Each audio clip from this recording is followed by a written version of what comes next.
ದಿನದ ಪಾದಯಾತ್ರೆ ಈಗಾಗಲೇ ಬಿಡದಿಯಿಂದ ದಾಟಿ ಬಸವನಪುರ ತಲುಪಿರ್ತಕ್ಕಂಥದ್ದು. ಬಸವನಪುರ ಸಮೀಪ ಈಗ ಊಟಕ್ಕೆ ಮಧ್ಯಾಹ್ನ ಊಟಕ್ಕೆ ವ್ಯವಸ್ಥೆ ಮಾಡಿರ್ತಕ್ಕಂಥ. ಈಗಾಗಲೇ ತಾವು ನೋಡಿದಂತೆ ಬಿಜೆಪಿ ರಾಜ್ಯಾಧ್ಯಕ್ಷರಂತ BY ವಿಜೇಂದ್ರ ಅವರು ಅಶೋಕರನ್ನು ಎಲ್ಲರೂ ಕೂಡ ಸಹಪಂಕ್ತಿ ಭೋಜನವನ್ನು ಮಾಡ್ತಾ ಇರ್ತಕ್ಕಂಥದ್ದು. ಈಗ ತಾವು ದೃಶ್ಯಾವಳಿಗಳಲ್ಲಿ ನೋಡ್ತಾ ಇದ್ದೀರಿ. ಈಗಾಗಲೇ ಎಲ್ಲ ಸಾಮಾನ್ಯ ಕಾರ್ಯಕರ್ತರ ಜೊತೆ ಅವ್ರ ಜೊತೆನೂ ಕೂಡ ಬೆರೆತು ಸಾಮಾನ್ಯರಾಗಿ ಊಟವನ್ನು ಮಾಡ್ತಾ ಇರ್ತಕ್ಕಂಥದ್ದು ಕೂಡ ತಾವು ದೃಶ್ಯಾವಳಿಯಲ್ಲಿ ಈಗ ಕಾಣ್ತಾ ಇದ್ದೀರಿ.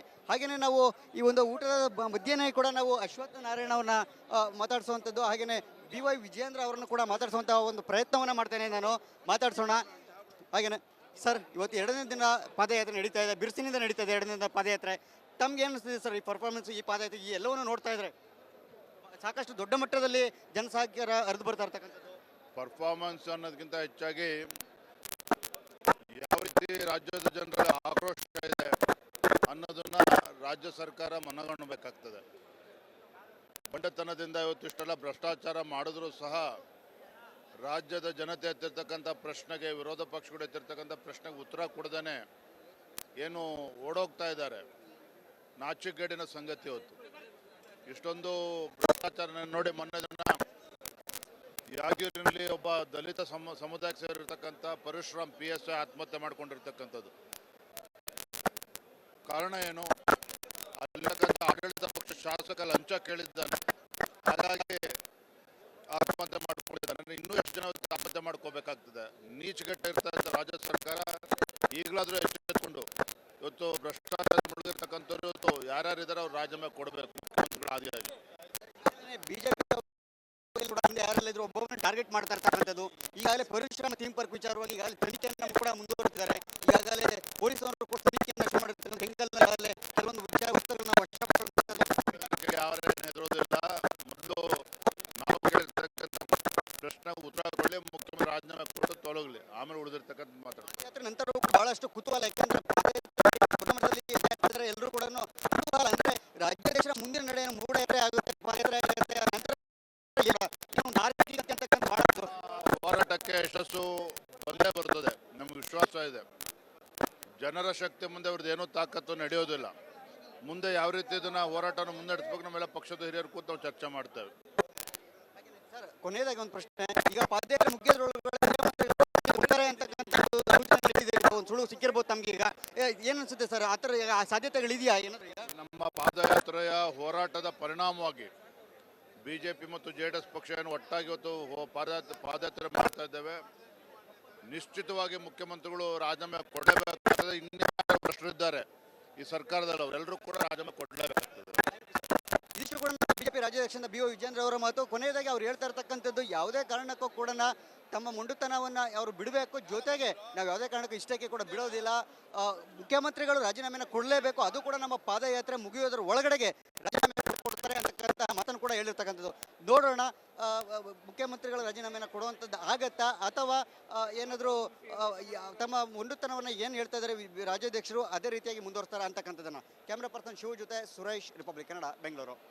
ದಿನದ ಪಾದಯಾತ್ರೆ ಈಗಾಗಲೇ ಬಿಡದಿಯಿಂದ ದಾಟಿ ಬಸವನಪುರ ತಲುಪಿರ್ತಕ್ಕಂಥದ್ದು. ಬಸವನಪುರ ಸಮೀಪ ಈಗ ಊಟಕ್ಕೆ ಮಧ್ಯಾಹ್ನ ಊಟಕ್ಕೆ ವ್ಯವಸ್ಥೆ ಮಾಡಿರ್ತಕ್ಕಂಥ. ಈಗಾಗಲೇ ತಾವು ನೋಡಿದಂತೆ ಬಿಜೆಪಿ ರಾಜ್ಯಾಧ್ಯಕ್ಷರಂತ BY ವಿಜೇಂದ್ರ ಅವರು ಅಶೋಕರನ್ನು ಎಲ್ಲರೂ ಕೂಡ ಸಹಪಂಕ್ತಿ ಭೋಜನವನ್ನು ಮಾಡ್ತಾ ಇರ್ತಕ್ಕಂಥದ್ದು. ಈಗ ತಾವು ದೃಶ್ಯಾವಳಿಗಳಲ್ಲಿ ನೋಡ್ತಾ ಇದ್ದೀರಿ. ಈಗಾಗಲೇ ಎಲ್ಲ ಸಾಮಾನ್ಯ ಕಾರ್ಯಕರ್ತರ ಜೊತೆ ಅವ್ರ ಜೊತೆನೂ ಕೂಡ ಬೆರೆತು ಸಾಮಾನ್ಯರಾಗಿ ಊಟವನ್ನು ಮಾಡ್ತಾ ಇರ್ತಕ್ಕಂಥದ್ದು ಕೂಡ ತಾವು ದೃಶ್ಯಾವಳಿಯಲ್ಲಿ ಈಗ ಕಾಣ್ತಾ ಇದ್ದೀರಿ. ಹಾಗೆಯೇ ನಾವು ಈ ಒಂದು ಊಟದ ಮಧ್ಯೆನೇ ಕೂಡ ನಾವು ಅಶ್ವತ್ಥ ನಾರಾಯಣವನ್ನ ಮಾತಾಡಿಸುವಂಥದ್ದು, ಹಾಗೆಯೇ BY ವಿಜೇಂದ್ರ ಅವರನ್ನು ಕೂಡ ಮಾತಾಡಿಸುವಂಥ ಒಂದು ಪ್ರಯತ್ನವನ್ನು ಮಾಡ್ತೇನೆ. ನಾನು ಮಾತಾಡ್ಸೋಣ. ಹಾಗೆಯೇ ಸರ್, ಇವತ್ತು ಎರಡನೇ ದಿನ ಪಾದಯಾತ್ರೆ ನಡೀತಾ ಇದೆ, ಬಿರುಸಿನಿಂದ ನಡೀತಾ ಇದೆ ಎರಡನೇ ದಿನ ಪಾದಯಾತ್ರೆ. ತಮ್ಗೆ ಏನು ಅನಿಸ್ತಿದೆ ಸರ್ ಈ ಪರ್ಫಾರ್ಮೆನ್ಸ್, ಈ ಪಾದಯಾತ್ರೆ, ಈ ಎಲ್ಲವನ್ನು ನೋಡ್ತಾ ಇದ್ರೆ ಸಾಕಷ್ಟು ದೊಡ್ಡ ಮಟ್ಟದಲ್ಲಿ ಜನಸಾಗರ ಹರಿದು ಬರ್ತಾ ಇರ್ತಕ್ಕಂಥದ್ದು? ಪರ್ಫಾರ್ಮೆನ್ಸ್ ಅನ್ನೋದಕ್ಕಿಂತ ಹೆಚ್ಚಾಗಿ ಯಾವ ರೀತಿ ರಾಜ್ಯದ ಜನರ ಆಕ್ರೋಶ ಇದೆ ಅನ್ನೋದನ್ನ ರಾಜ್ಯ ಸರ್ಕಾರ ಮನಗಣಬೇಕಾಗ್ತದೆ. ಬಂಡತನದಿಂದ ಇವತ್ತಿಷ್ಟೆಲ್ಲ ಭ್ರಷ್ಟಾಚಾರ ಮಾಡಿದ್ರೂ ಸಹ ರಾಜ್ಯದ ಜನತೆ ಎತ್ತಿರ್ತಕ್ಕಂಥ ಪ್ರಶ್ನೆಗೆ, ವಿರೋಧ ಪಕ್ಷಗಳು ಎತ್ತಿರ್ತಕ್ಕಂಥ ಪ್ರಶ್ನೆಗೆ ಉತ್ತರ ಕೊಡದೇನೆ ಏನು ಓಡೋಗ್ತಾ ಇದ್ದಾರೆ. ನಾಚಿಕೆಗೇಡಿನ ಸಂಗತಿ ಇವತ್ತು ಇಷ್ಟೊಂದು ಭ್ರಷ್ಟಾಚಾರ ನೋಡಿ. ಮೊನ್ನೆ ದಿನ ಯಾದಗಿರಿನಲ್ಲಿ ಒಬ್ಬ ದಲಿತ ಸಮುದಾಯಕ್ಕೆ ಸೇರಿರ್ತಕ್ಕಂಥ ಪರಶುರಾಮ್ PSI ಆತ್ಮಹತ್ಯೆ ಮಾಡ್ಕೊಂಡಿರ್ತಕ್ಕಂಥದ್ದು. ಕಾರಣ ಏನು? ಅಲ್ಲಿರ್ತಕ್ಕಂಥ ಆಡಳಿತ ಪಕ್ಷ ಶಾಸಕ ಲಂಚ ಕೇಳಿದ್ದಾನೆ, ಹಾಗಾಗಿ ಆತ್ಮಹತ್ಯೆ ಮಾಡ್ಕೊಂಡಿದ್ದಾನೆ. ಇನ್ನೂ ಎಷ್ಟು ಜನ ಆತ್ಮಹತ್ಯೆ ಮಾಡ್ಕೋಬೇಕಾಗ್ತದೆ. ನೀಚಗಟ್ಟೆ ಇರ್ತಕ್ಕಂಥ ರಾಜ್ಯ ಸರ್ಕಾರ ಈಗಲಾದರೂ ಎಚ್ಚೆತ್ತುಕೊಂಡು ಇವತ್ತು ಭ್ರಷ್ಟಾಚಾರ ಮುಳುಗಿರ್ತಕ್ಕಂಥವ್ರು ಇವತ್ತು ಯಾರ್ಯಾರಿದ್ದಾರೆ ಅವ್ರು ರಾಜೀನಾಮೆ ಕೊಡಬೇಕು ಮುಖ್ಯಮಂತ್ರಿಗಳ ಆದಿಯಾಗಿ. ಬಿಜೆಪಿ ಕೂಡ ಹಿಂದೆ ಯಾರೆಲ್ಲಿದ್ರು ಒಬ್ಬೊಬ್ಬರನ್ನ ಟಾರ್ಗೆಟ್ ಮಾಡ್ತಾ ಇರ್ತಕ್ಕಂಥದ್ದು. ಈಗಾಗಲೇ ಪರಿಶ್ರಮ ಥೀಮ್ ಪಾರ್ಕ್ ವಿಚಾರವಾಗಿ ಈಗಾಗಲೇ ತನಿಖೆಯನ್ನು ಕೂಡ ಮುಂದುವರೆಸಿದ್ದಾರೆ. ಈಗಾಗಲೇ ಪೊಲೀಸರು ಕೂಡ ತನಿಖೆಯನ್ನು ಶುರು ಮಾಡಿರ್ತಾರೆ. ಬೆಂಗಲ್ನಲ್ಲೇ ಕೆಲವೊಂದು ವಸ್ತುಗಳನ್ನ ವಶಪಡಿಸಿದ್ದಾರೆ. ಯಾರೇನು ಹೆದರೋದಿಲ್ಲ. ಮೊದಲು ನಾವು ಕೇಳಿರ್ತಕ್ಕಂಥ ಪ್ರಶ್ನೆ ಉತ್ತರ ಕೊಡಲಿ, ಮುಖ್ಯಮಂತ್ರಿ ರಾಜೀನಾಮೆ ಕೊಟ್ಟು ತೊಲಗಲಿ, ಆಮೇಲೆ ಉಳಿದಿರ್ತಕ್ಕಂಥ ಮಾತಾಡ್ತಾರೆ. ಯಾತ್ರೆ ನಂತರ ಬಹಳಷ್ಟು ಕುತೂಹಲ, ಯಾಕಂದ್ರೆ ಎಲ್ಲರೂ ಕೂಡ ಕುತೂಹಲ ಅಂದ್ರೆ ರಾಜ್ಯಾಧ್ಯಕ್ಷರ ಮುಂದಿನ ನಡೆಯನ್ನು ಮೂಢಯಾತ್ರೆ ಆಗುತ್ತೆ, ಪಾದಯಾತ್ರೆ ಆಗುತ್ತೆ, ನಂತರ ಹೋರಾಟಕ್ಕೆ ಯಶಸ್ಸು ಬಂದೇ ಬರ್ತದೆ, ನಮ್ಗೆ ವಿಶ್ವಾಸ ಇದೆ. ಜನರ ಶಕ್ತಿ ಮುಂದೆ ಅವ್ರದ್ದು ಏನೂ ತಾಕತ್ತು ನಡೆಯೋದಿಲ್ಲ. ಮುಂದೆ ಯಾವ ರೀತಿ ಇದನ್ನ ಹೋರಾಟನ ಮುನ್ನಡೆಸಬೇಕು ನಮ್ಮೆಲ್ಲ ಪಕ್ಷದ ಹಿರಿಯರು ಕೂತು ನಾವು ಚರ್ಚೆ ಮಾಡ್ತೇವೆ.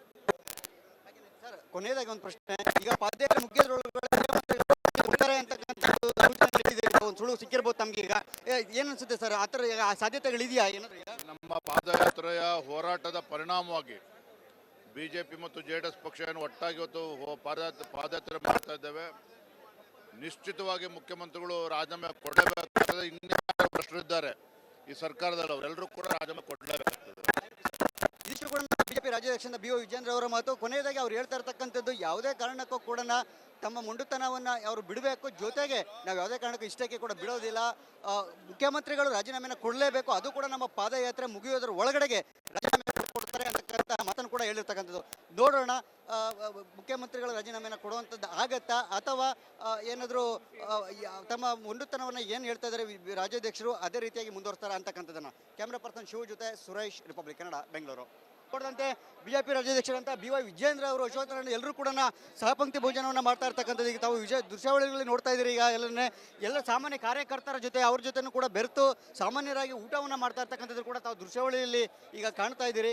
ಹಾಗೆಯೇ ನಾವು ಈ ಒಂದು ಊಟದ ಮಧ್ಯೆನೇ ಕೂಡ ನಾವು ಅಶ್ವತ್ಥ ನಾರಾಯಣವನ್ನು ಮಾತಾಡಿಸುವಂಥದ್ದು, ಹಾಗೆಯೇ BY ವಿಜೇಂದ್ರ ಅವರನ್ನು ಕೂಡ ಮಾತಾಡಿಸುವಂಥ ಒಂದು ಪ್ರಯತ್ನವನ್ನು ಮಾಡ್ತೇನೆ ನಾನು. ಮಾತಾಡ್ಸೋಣ. ಹಾಗೆಯೇ ಸರ್, ಇವತ್ತು 2ನೇ ದಿನ ಪಾದಯಾತ್ರೆ ನಡೀತಾ ಇದೆ, ಬಿರುಸಿನಿಂದ ನಡೀತಾ ಇದೆ 2ನೇ ದಿನ ಪಾದಯಾತ್ರೆ. ತಮ್ಗೆ ಏನು ಅನಿಸ್ತಿದೆ ಸರ್ ಈ ಪರ್ಫಾರ್ಮೆನ್ಸ್, ಈ ಪಾದಯಾತ್ರೆ, ಈ ಎಲ್ಲವನ್ನು ನೋಡ್ತಾ ಇದ್ರೆ ಸಾಕಷ್ಟು ದೊಡ್ಡ ಮಟ್ಟದಲ್ಲಿ ಜನಸಾಗರ ಹರಿದು ಬರ್ತಾ ಇರ್ತಕ್ಕಂಥದ್ದು? ಪರ್ಫಾರ್ಮೆನ್ಸ್ ಅನ್ನೋದಕ್ಕಿಂತ ಹೆಚ್ಚಾಗಿ ಯಾವ ರೀತಿ ರಾಜ್ಯದ ಜನರ ಆಕ್ರೋಶ ಇದೆ ಅನ್ನೋದನ್ನ ರಾಜ್ಯ ಸರ್ಕಾರ ಮನಗಣ್ಣಬೇಕಾಗ್ತದೆ.